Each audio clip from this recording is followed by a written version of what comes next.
Hello everyone, Dwayne here with RV Adventures the Millers. What I'm going to do here before I show you the rest of the video of the satellite dish setup that we use, I'm going to explain a couple things to you about satellite television and the use of it in an RV. I own a company, we do Dish Network satellite television, and we have done that for over 15 years. So I know a little bit about satellite television. So this is the device that we've had for a couple years in our previous two fifth wheel campers. And this is a Dish Tailgater King, and it is a dual output unit. You can see here on the side there are two coax connectors that come out the side of it.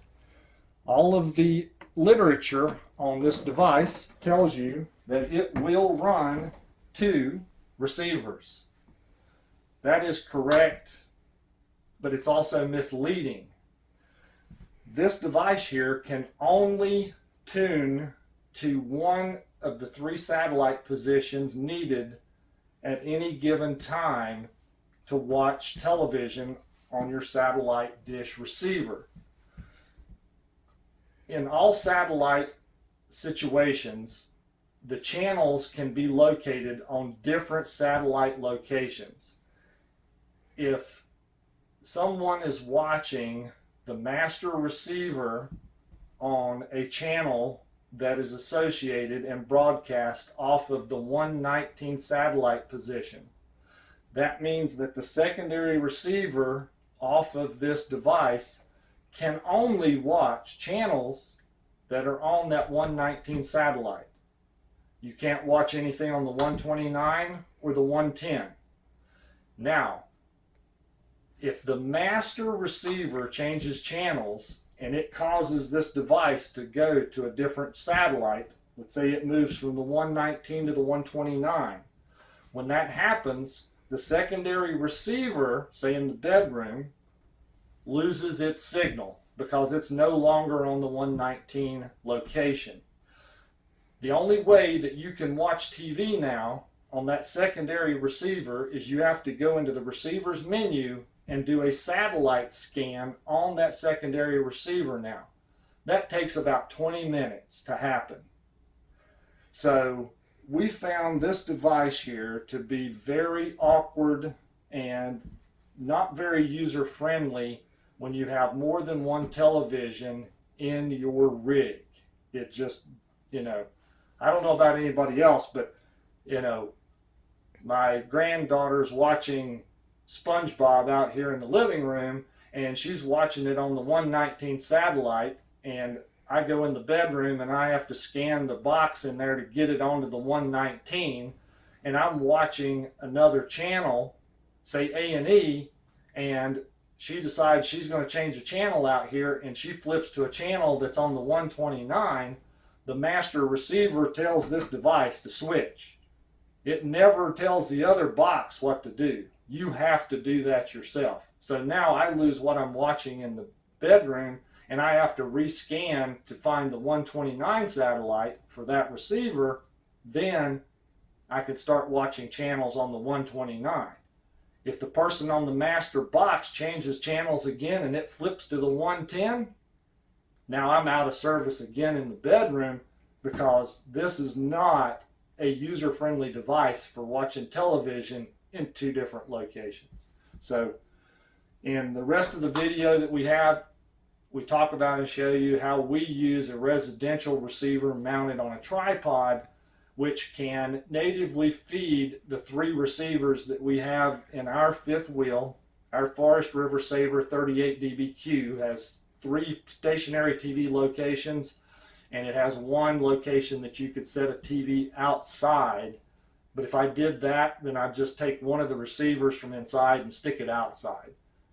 If I wanted to have a permanent fourth receiver, could I do it with my setup? Yes, I could. And all four receivers would be independent, never have any problem watching any channels on any TV, and would not interfere with the other TV in any way, shape, or form. So just a little information out there.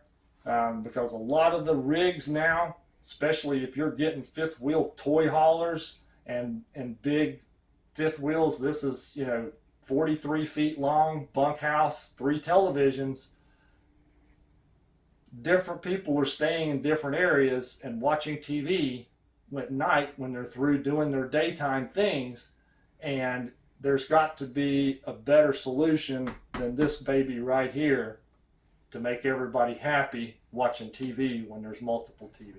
Hey, it's Dwayne here with RV Adventures, the Millers, and just doing a little fabricating here on a standard satellite dish like you would use at your residential home. It's a Dish Network 1000.4, can be an Eastern Arc or Western Arc dish. And I fabricated a mounting system using a DeWalt surveying tripod, which is used for surveying equipment, transit, laser level devices such as that. And what I've done is fabricated it up here to be able to mount a dish on top of it. And now I'll show you what I've done. So here I have the tripod rigged up, and what I've done is I've taken a 1 1/4 inch piece of galvanized pipe, 8 inches long, and I've cut off the threaded end on one end of it, and I've threaded the other end in using Loctite to seal those threads and keep it locked in place. And then I used a 5/8 all thread rod and a 5/8 washer here, and then what I did is I ground the washer down so it's the same diameter as the 1 1/4 inch pipe, which that pipe outside diameter is 1 5/8. That's exactly what's needed for this dish pole mount. And then I use that all thread 5/8 rod, comes through the bottom. I have a nut and lock washer under here, and I drilled the end of that all thread and put a ring, split ring in there that will be used to fasten a bungee that will go down to a screw in the ground anchor point that will keep it stable and in place during some windy conditions or anything.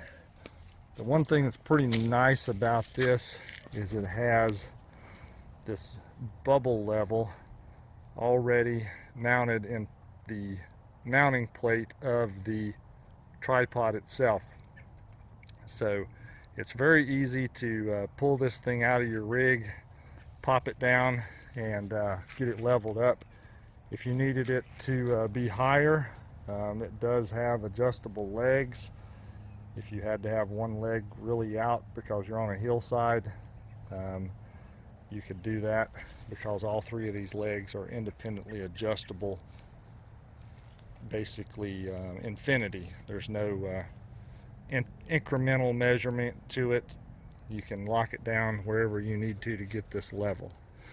So I'm going to go ahead and put this bungee on here and pop my dish on this mount and line it up and see how everything works. Hello, it's Dwayne with the RV Adventures, the Millers. So what I'm going to cover right now, and I'm going to try to do this in a non-technical manner. I have a very hard problem trying to make things sound simplistic when it comes to being technical, because I'm a very technical minded person.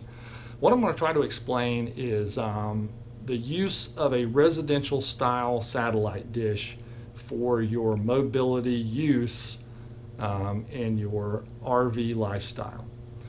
So we've had the stupid little helmet, Darth Vader helmet type thing, and it works okay as long as there isn't a couple people in the rig wanting to watch different shows on different televisions. explained earlier on. Very difficult. So what I have is a residential type Dish Network receiver. I own a Dish Network retailer company, so that's going to be my go-to in this explanation.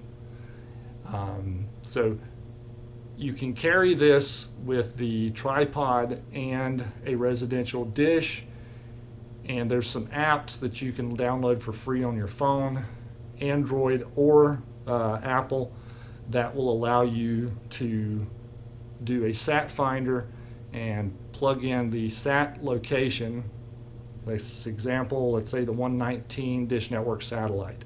So you'd open up Sat Finder, and then you would put the pick the 119 satellite, and the Sat Finder is going to use the GPS on your phone where you're located, and it's going to tell you the compass heading where you need to point that dish. It's going to tell you the elevation, which is how high in the sky you need to set the back plane of the dish. It's real easy. The dish, everything for doing this is a 7/16 wrench.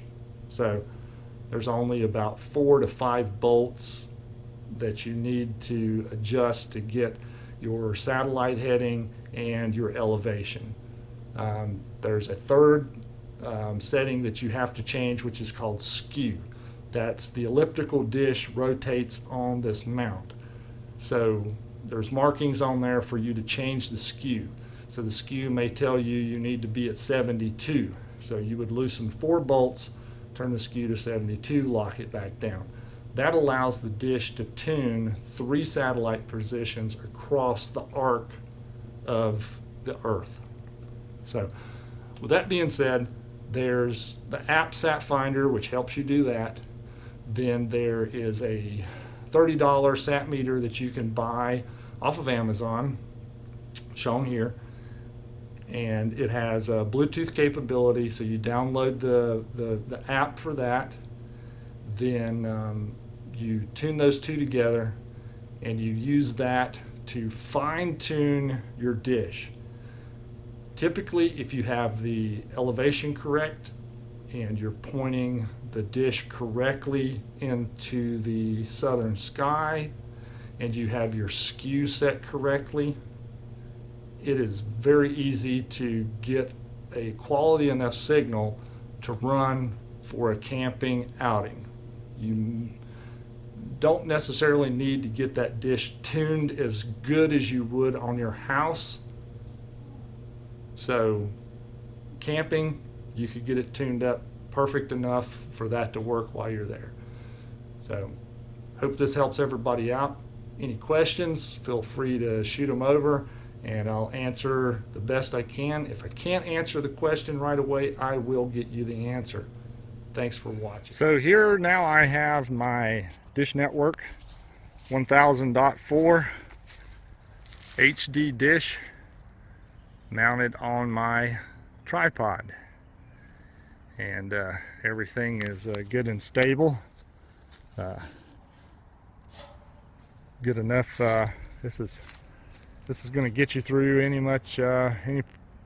pretty much any camping stay that you're going to be doing. Granted, I doubt this would be around if you got some hurricane gust winds. I don't think it's going to stick with us, but for general use, I think this will definitely fit the bill.